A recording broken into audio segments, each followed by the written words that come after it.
evening and welcome to tonight's Undaunted, bringing you to the news and touch stories. I am Oyin Okbala. Let's begin.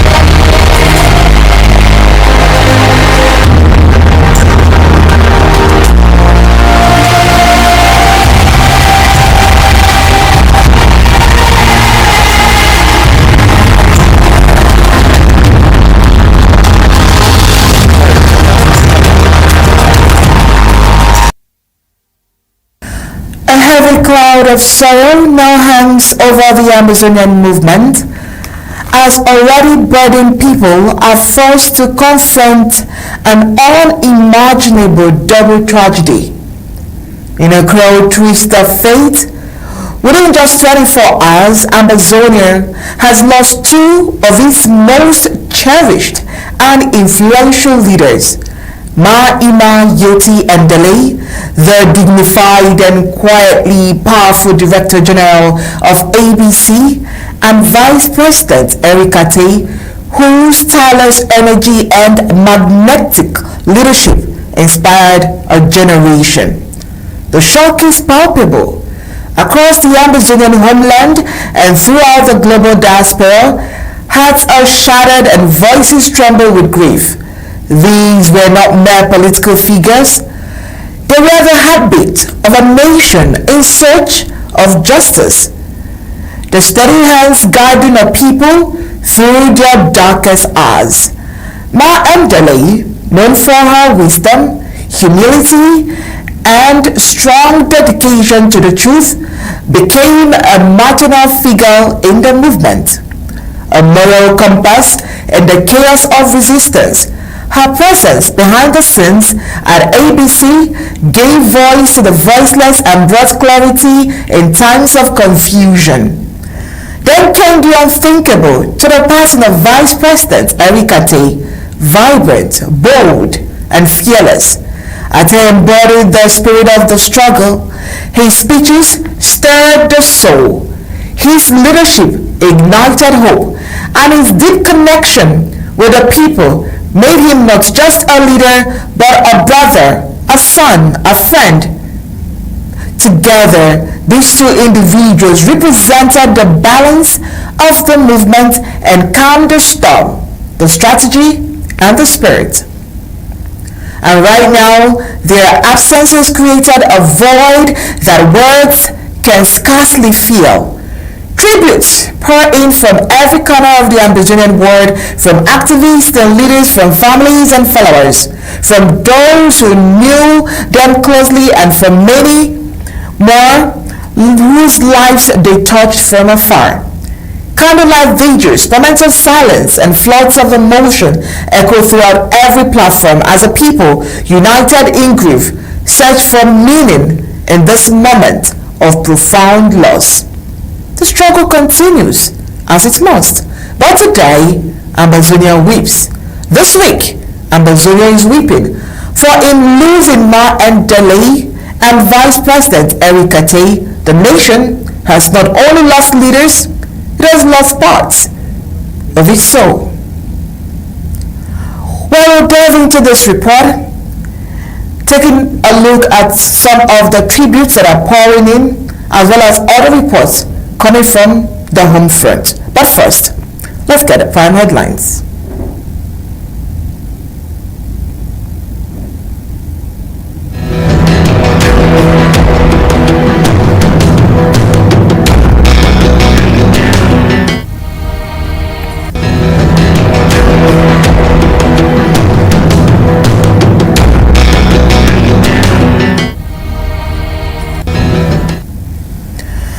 For the report tonight, we'll start with the displaced Ambazonian children facing new challenges. Also tonight, war devastates Ambazonian and has crippled their education. La Republic the Cameroon is cashing in on empty schools in Ambazonia and cashing out. Also tonight, Ambazonians have declared 3 days of national mourning following loss of key 2 leaders. We'll take a look at the Ambazonian reeling from double tragedy as 2 key freedom fighters die hours apart. On the African scene, Rwanda and Republic of Congo has reached a draft peace agreement to end long-running costs. Meanwhile, on the global scene, Thailand's Prime Minister faces mounting calls to resign amid leaked call controversy. Now let's get the news in full detail.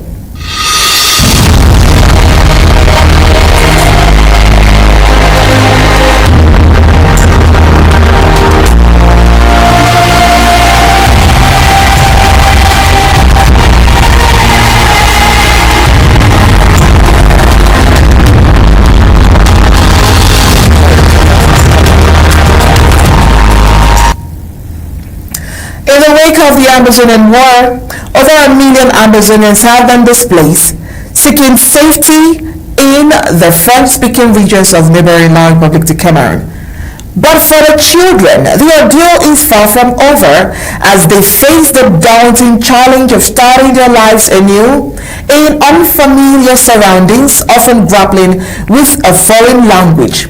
The human exodus from Ambazonia has been immersed, with about 90% of those fleeing paradoxically finding refuge among the very francophone communities known to be their enemies. But settling in a new environment comes with its own set of profound challenges, especially for the young. Many displaced Ambazonian children are struggling to adapt. They must relearn basic skills and, crucially, learn French, a language often entirely foreign to them and their families. One parent, Mourning Gerald, displaced from the Midland zone, now living in Makene, expressed the deep psychological impact, brutally uprooting oneself and the children from their ancestral home to a strange community. No matter how welcoming it can be, it's the most unwelcome thing that can happen to a family, he has said. His son echoed this sentiment, interjecting during an interview. He said, "I want to go back to my village. I am yet to understand French well enough to follow my lessons conveniently." These families often face precarious living conditions, resulting to menial jobs just to survive. Having even a single meal a day to eat is not easy. 2 meals a day is a miracle for them. Despite La Republic de Cameroon's claim that these communities are welcoming, the IDPs do not share this sentiment. To them, home is home. The long journey towards healing and full integration for those displaced children is still very much ongoing. Alright, remember, as usual, we would have our in-house analyst here tonight, but I think we're having some technical challenges and we can't see him, but in the course of this conversation, I'm sure we'll definitely bring him. Moving into another story for tonight. Now, nearly a decade since its onset, the war La Republic de Cameroon launched on Ambazonia continues to exert a heavy toll, particularly on the nation's children. An alarming report shows how violent the northwest and southwest region has left hundreds of thousands of children out of school and shattered their future. The numbers paint a stark picture since October 2016. What began as protests, we all know this report, by teachers and lawyers over perceived and what we know as marginalization devolved into a full-blown war with devastating consequences. In 2025 alone, an estimated 488,000 children across the Savannah, Midland, and Atlantic zones, that's roughly 25% of all children aged 3 to 17, are unable to attend schools. The violence has forced the closure of approximately 2,000 schools, representing a staggering 41% of all educational institutions in the country. This war, initially aimed at addressing grievances of southern Cameroonians, tragically transformed into a deadly struggle amongst Ambazonians themselves as illegal groups surged, impersonating their veritable freedom fighters. Often, they have approached the population to gain their trust before later on carrying out their atrocious acts. A local resident who preferred to remain anonymous due to fear of retribution recounted the shift. He says, "They told us they were our liberators, but the reality today is that they are our jailers. They have been terrorizing our people." While normalcy is said to be returning in some aspects, the educational sector remains the most severely affected. The long-term implications for this generation of children are profound. Critics believe that this undermines the very foundation of the communities. Still in school, or reports about schools, we have this report that indicates that Ambazonians and La Republic de Cameroons have been exposed. A damning investigation has exposed the calculated rot within the La Republic de Cameroon's education system, revealing how the ongoing war in Ambazonia is not just tolerated but actively exploited for financial gain. It has been revealed that colonial government teachers abandoning empty schools in the war-torn zones are not merely collecting double salaries but are actively operating lucrative private schools. This illicit venture, all reportedly propped up by a web of corrupt officials. And so as thousands of schools in Ambazonians lie desolate, shattering the very future of the entire generation of children trapped in the crossfire, La Republic de Cameroon is busy milking funds. A growing number of state-employed teachers have conveniently relocated to neighboring French-speaking territories, setting up private for-profit schools for displaced students. What appears to be a chaotic adaptation is in reality a meticulously designed scam that thrives on the displacement and raw desperation of the southern Cameroon's populace. While children in the war-torn zones are systematically deprived of basic learning and facing constant threat, these opportunities remain indifferent to this injustice. Sources embedded deep within La Republic de Cameroon's education sector confirms that these absentee teachers continue to draw full government salaries, siphoning public funds. This massive theft is openly facilitated by explicit backdoor arrangements with complicit colonial divisional delegates and inspectors.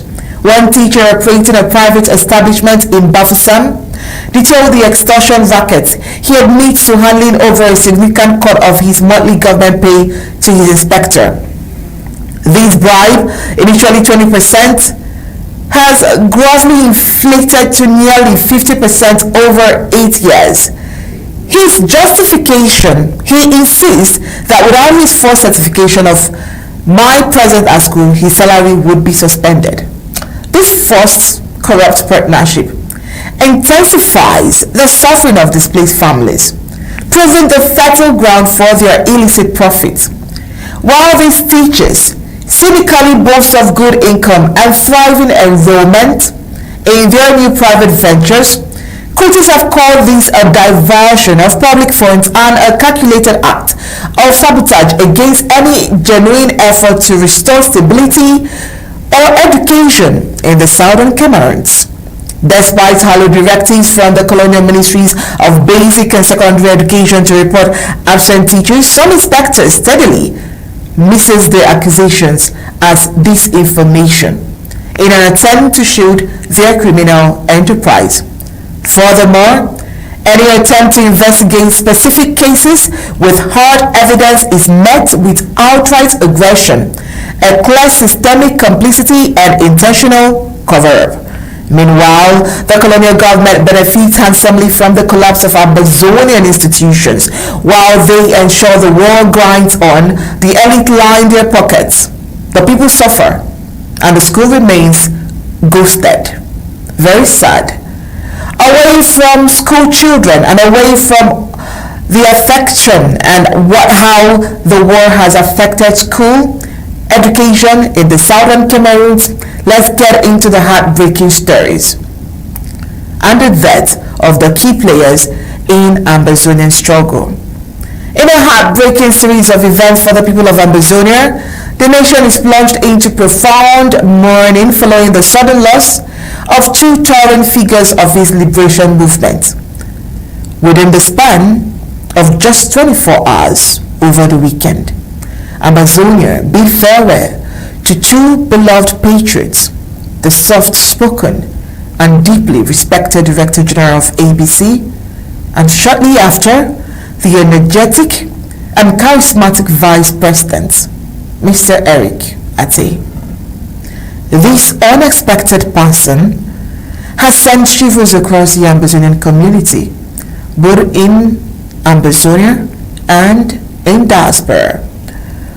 They have been known for their strategic dedication to the struggle for independence. These two key leaders were pillars of strength, unity, and vision within this movement so far. Dr. Samuel Ikomesako, President of the Federal Republic of Ambazonia, has therefore declared a 3-day period of national mourning beginning from today, Thursday, June 19th, to Saturday, June 21st, urging all Ambazonians to join in solemn remembrance. Let's get that.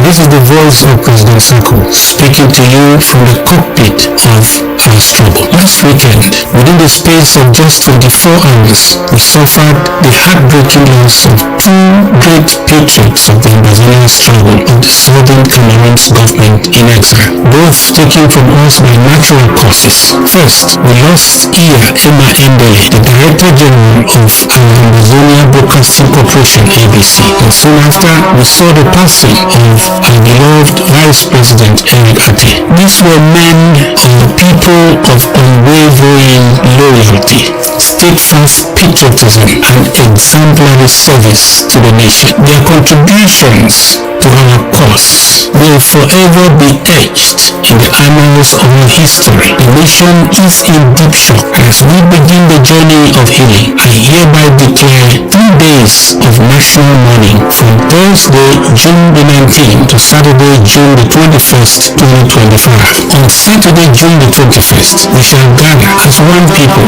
on Zoom to comfort one another and to begin the vital process of re-strategizing for the road ahead. Let us share this invitation widely. Let us lift one another up in this hour of grief. Together we will honor their memory and renew our commitment to the struggle for which they gave so much. Ambazonia must be free. Thank you, and God bless you and bless our beautiful country.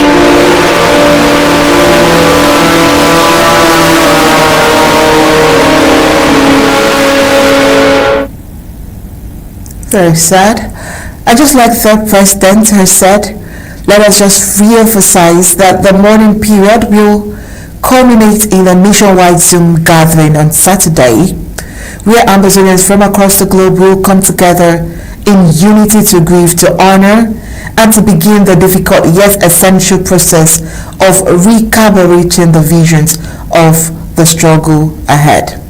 And so in this sober hour, the President has called on every Ambazonian to lift one another in strength and solidarity, and to honor the legacy of these fallen heroes by continuing the work they so passionately gave their lives to. Ambazonians across the globe like Rosaline Limon Kashi and Elamgwe Joseph have so far sent in their condolences to the family of the bereaved. Their legacy endures not only in the cause they served, but in the hearts of a grateful nation that will never be forgotten. Away from the President's call for national mourning, Ambazonians across the globe are also mourning and will definitely take that reaction from Ambazonians across the globe who are also mourning this period.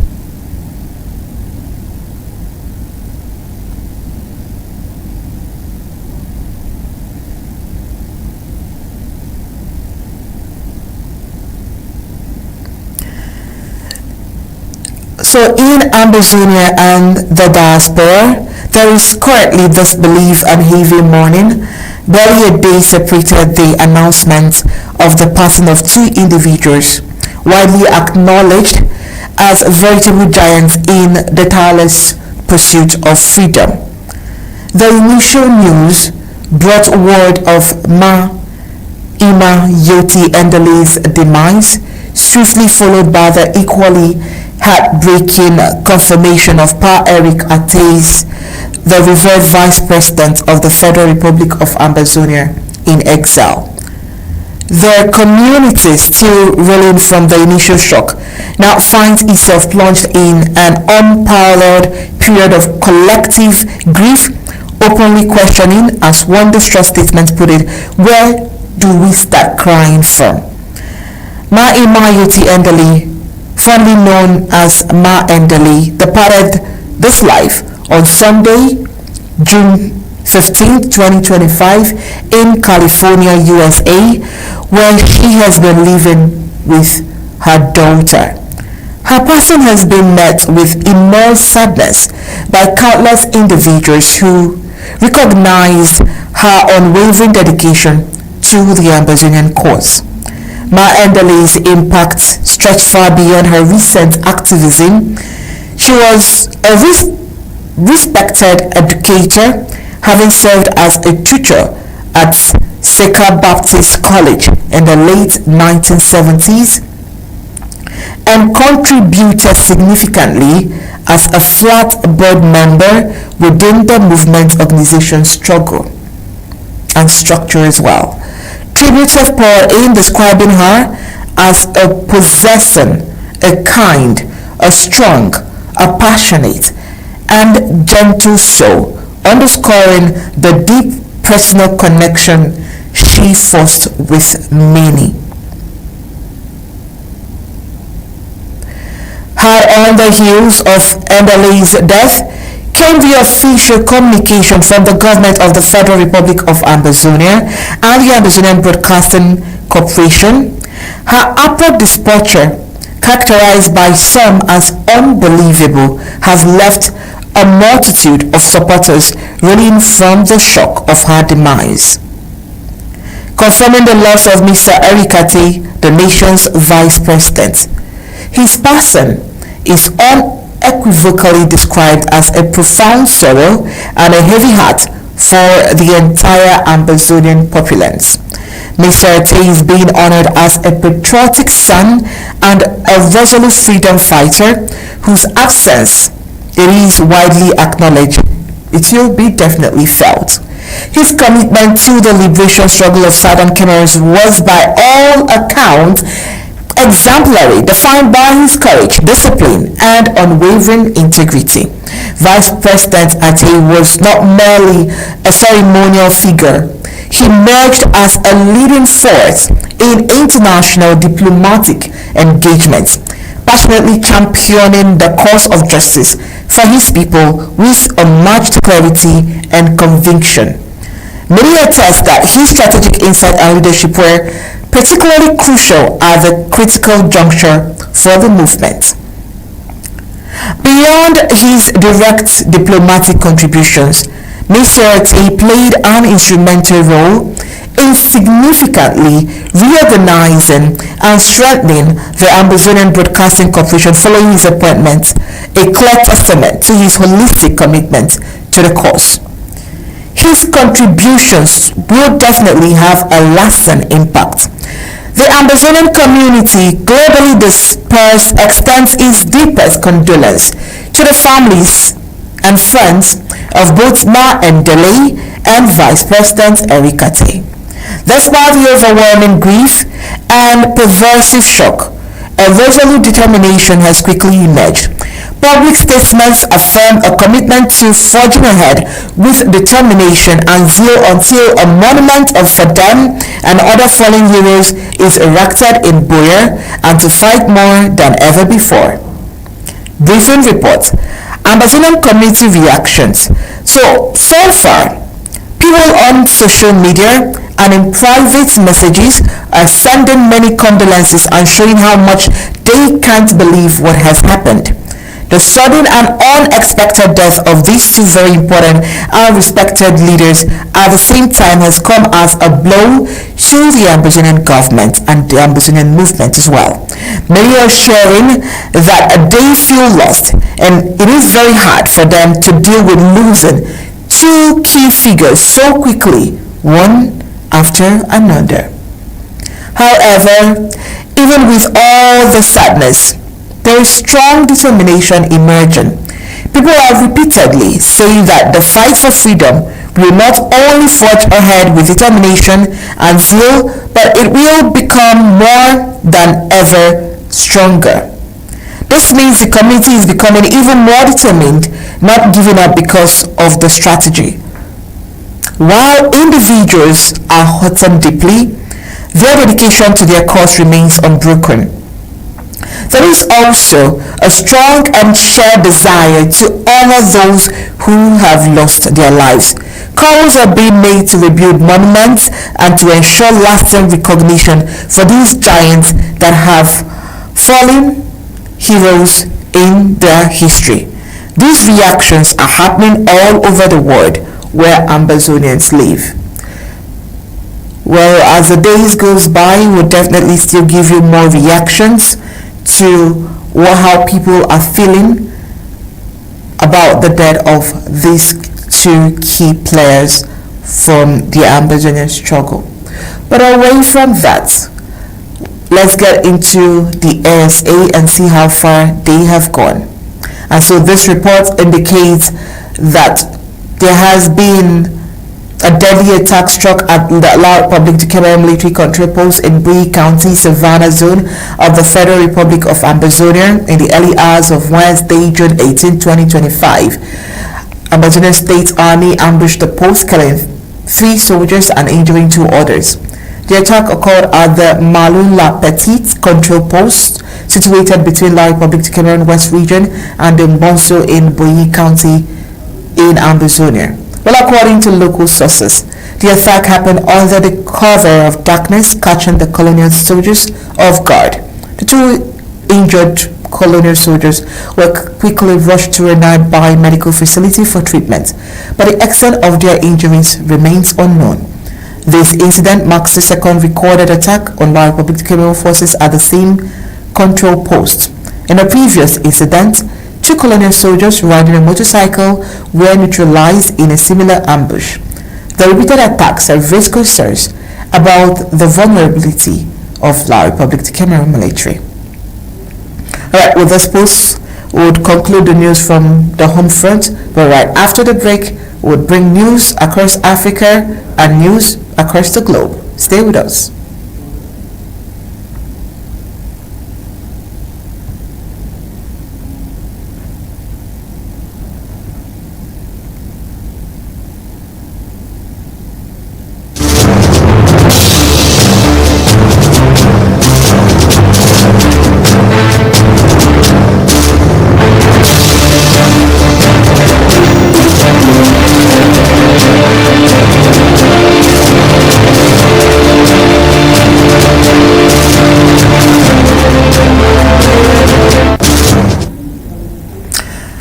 Officials from Rwanda and the Democratic Republic of Congo, I beg your pardon, have reached a landmark draft agreement aimed at ending decades of violence and instability in eastern DRC, where armed groups have operated for years.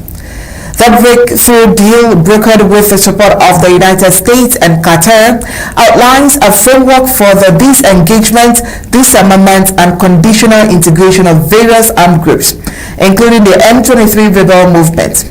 The M23 has seized significant territory in eastern DRC over the past year, leading to heightened regional tensions and renewed accusation of foreign interference.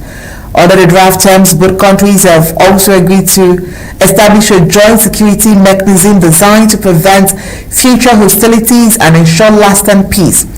This mechanism is expected to include monitoring operations, intelligence sharing, and cross-border cooperation to stabilize the volatile border region. Despite repeated denials, Rwanda has long faced international criticisms and regional accusations of backing the M23, which has been responsible for a surge in violence, displacing tens of thousands of civilians. Kigali maintains that its involvement has been mischaracterized and that it seeks only to ensure its national security along the porous border. The proposed agreement marks a significant step forward after years of diplomatic deadlock and sporadic violence. Analyst says it reflects growing pressure from the international community and neighboring states to find a sustainable resolution to one of Africa's most interactable conflicts. The peace accord is expected to be formally signed by both parties in a ceremony scheduled for next week, signaling that what many hope will be the beginning of a new era of cooperation and peace in Great Lakes region will last. Well, we'll definitely bring you reports to see how far the peace plan is going.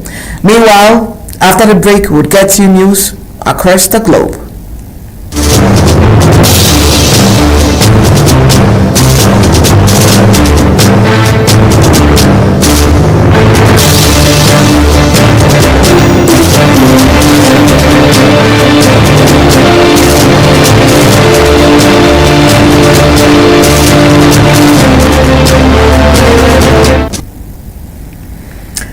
Thailand's Prime Minister Patongataram Shinawatra is under intensifying pressure to resign following the emergence of a leaked phone call in what she appeared to criticize the military's handling of a growing border dispute with Cambodia. The 17-minute recording, reportedly of a private conversation between Patongataram and Cambodia's influential former Prime Minister Hun Sen, has triggered a wave of political backlash and public outrage. In the call, Patongataram allegedly questioned the judgment of Thai's military leaders, comments that critics say undermines national unity at a time of heightened regional tension.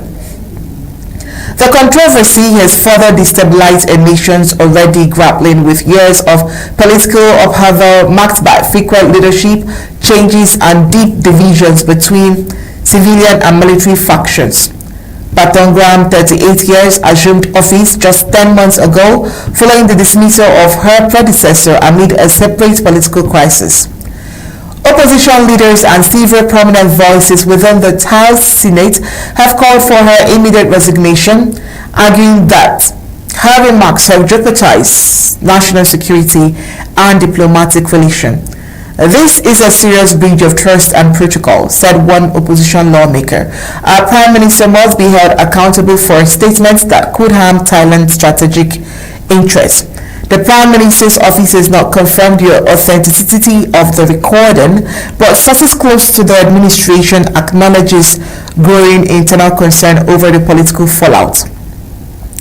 Well, as far as these tensions mount along the Cambodia-Thailand border and protest begins to surface in Bangkok, the coming days may prove critical for Patongataram's political future and for Thailand's fragile stability. Meanwhile, on the other end, United States President Donald Trump has reportedly approved a plan for a possible military strike on Iran, but has yet to make a final decision on whether to go through with the attack, according to CBS News. While the report cites a senior intelligence source who claims that President Trump is delaying the execution of any strike in the hopes that Iran might still agree to abandon its nuclear ambitions voluntarily. Tensions have been escalating between Washington and Tehran, especially as the United States accuses Iran of advancing its uranium enrichment program in defiance of international agreements. One of the potential targets being considered is Iran's underground uranium enrichment facility at Fordow, a highly fortified site that plays a critical role in Iran's nuclear infrastructure. A strike on such a location would mark a significant escalation and could have far-reaching consequences in Iran and beyond. Despite authorizing military option, President Trump appears to be keeping all cards on the table. Speaking to reporters on Wednesday yesterday, he remained non-committal about the possibility of military action. In his words, he says, I could do it. I could not do it, he said. When asked directly whether the United States would take military action against Iran. Meanwhile, Iran's Supreme Leader Ayatollah Ali Khamenei has dismissed any suggestion of surrender or compromise. In a statement released the same day, Khamenei rejected Trump's call for unconditional negotiations, accusing the U.S. of bad faith and reiterating Iran's right to continue its nuclear development within the framework of its national interests. The standoff comes as diplomatic efforts have stalled and economic sanctions imposed by the U.S. continues to squeeze Iran's economy.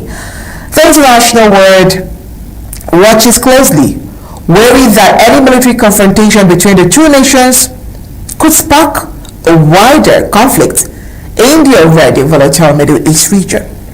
While we pray that doesn't happen, we'll definitely keep eyes on Iran and on Trump to see what comes up next. Remember, Ambazonia is still mourning, and this is where we draw the curtains on tonight's Undaunted. But before we go, let's get the recap of tonight's reports.